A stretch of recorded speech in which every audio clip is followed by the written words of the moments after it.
मन के हारे हार और मन के जीते जीत, ये कोट्स आप ना शुरू से ही सुनते आए होंगे अपनी नानी से, दादी से, मम्मी से, है ना।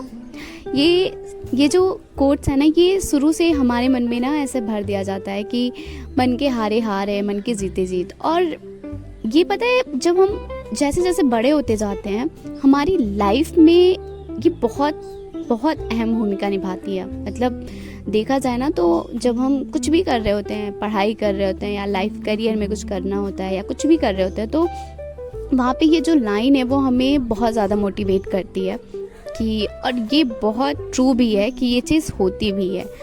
तो आज मैं एक स्टोरी के माध्यम से आप लोगों को वो चीज़ सुनाना चाहूँगी।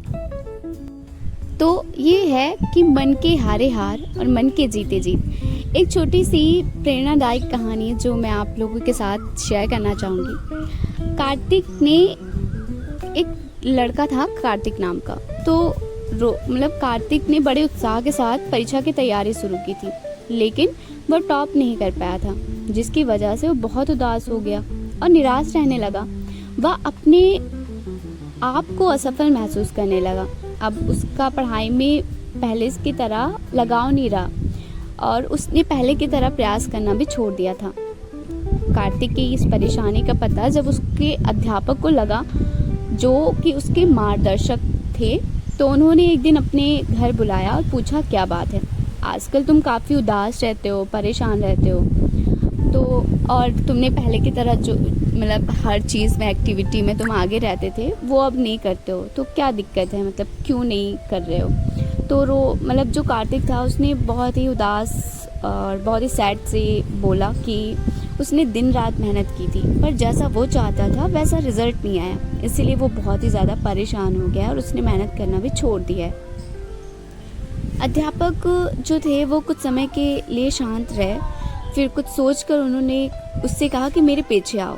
वह उसे टमाटर के पौधों के पास ले गए और बोले कि टमाटर के इन खराब और मरे हुए पौधों को देखो। जब मैंने इस पौधे को बोया था तो मैंने बहुत मेहनत और पूरे दिल से इसकी देखभाल की थी। मैंने समय समय पर सही मात्रा में पानी दिया, खाद भी डाली और कीटनाशक जो दवाई होते हैं वो भी, उसका भी छिड़काव किया, लेकिन पता है वो खराब हो गया।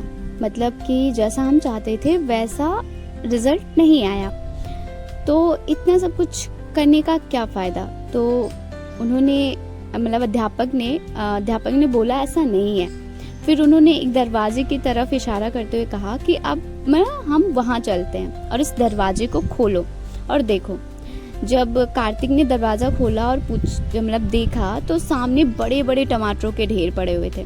उसने पूछा, ये सब कहाँ से आए। अध्यापक बोले, टमाटर के एक पौधे के खराब होने का मतलब यह नहीं है कि सभी पौधे खराब थे। इसी तरह तुमने मेहनत तो की पर टॉप नहीं कर पाए, लेकिन इसका मतलब ये नहीं है कि तुमने दिन रात की मेहनत खराब हो गई, तुम असफल हो गए। तुमने पाया बहुत कुछ, लेकिन सिर्फ और सिर्फ इसका मतलब एक निगेटिव पॉइंट ही देखा, जबकि तुम्हें पॉजिटिव पहलू तो दिखा ही नहीं, वो छिपा हुआ है जो कि सही समय आने पर दिखेगा।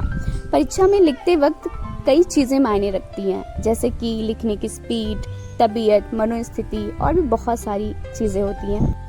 जो तुमने सीखा है वह जिंदगी के हर मोड़ पर काम आएगा। मेहनत करने के बावजूद मनचाहा परिणाम न मिलना, इसका मतलब ये साबित नहीं होता कि आप असफल हो गए, बल्कि आपने तो सफलता की ओर अपने कदम बढ़ाए हैं। जैसे अगर हम एग्जाम्पल में देखें, थॉमस अल्वा एडिसन ने कितनी बार वो फेल हुए और लास्ट में उन्होंने जाके बल्ब का आविष्कार कर दिया। तो और उन्होंने क्या बोला कि मैंने हर बार कुछ नया सीखा है, कभी उन्होंने ये नहीं बोला कि मैं असफल हो गया। ऐसे ही हम जैक मा जिन से भी मैं बहुत प्रभावित हूँ। उन्होंने ना कितनी बार जॉब के लिए अप्लाई किया और उन्हें हर बार रिजेक्ट कर दिया गया। यही बात है ना कि उनके लिए यह प्रेरणा बन गई और उन्होंने एक बहुत बड़ी कंपनी बना दी, अलीबाबा। और आज यह ई-कॉमर्स कंपनी कई नई बुलंदियों को छू रही है और आगे भी ऐसी असीम ऊंचाइयों को छूती जाएंगी। और ऐसे कई बहुत सारे हज़ारों उदाहरण जो हैं, एग्जाम्पल्स हम लोगों के सामने हैं। तो आई होप आप लोगों को ये स्टोरी से बहुत कुछ सीखने को मिलेगा। और ऐसे ही मेरे साथ सुनते रहिए नई नई कुछ प्रेरणादायक स्टोरी, और मेरे साथ सुनते रहिए और बने रहिए और सुनते रहिए डियर लिसनर। और हाँ, मेरे चैनल को लाइक, सब्सक्राइब और शेयर करना बिल्कुल ना भूलें।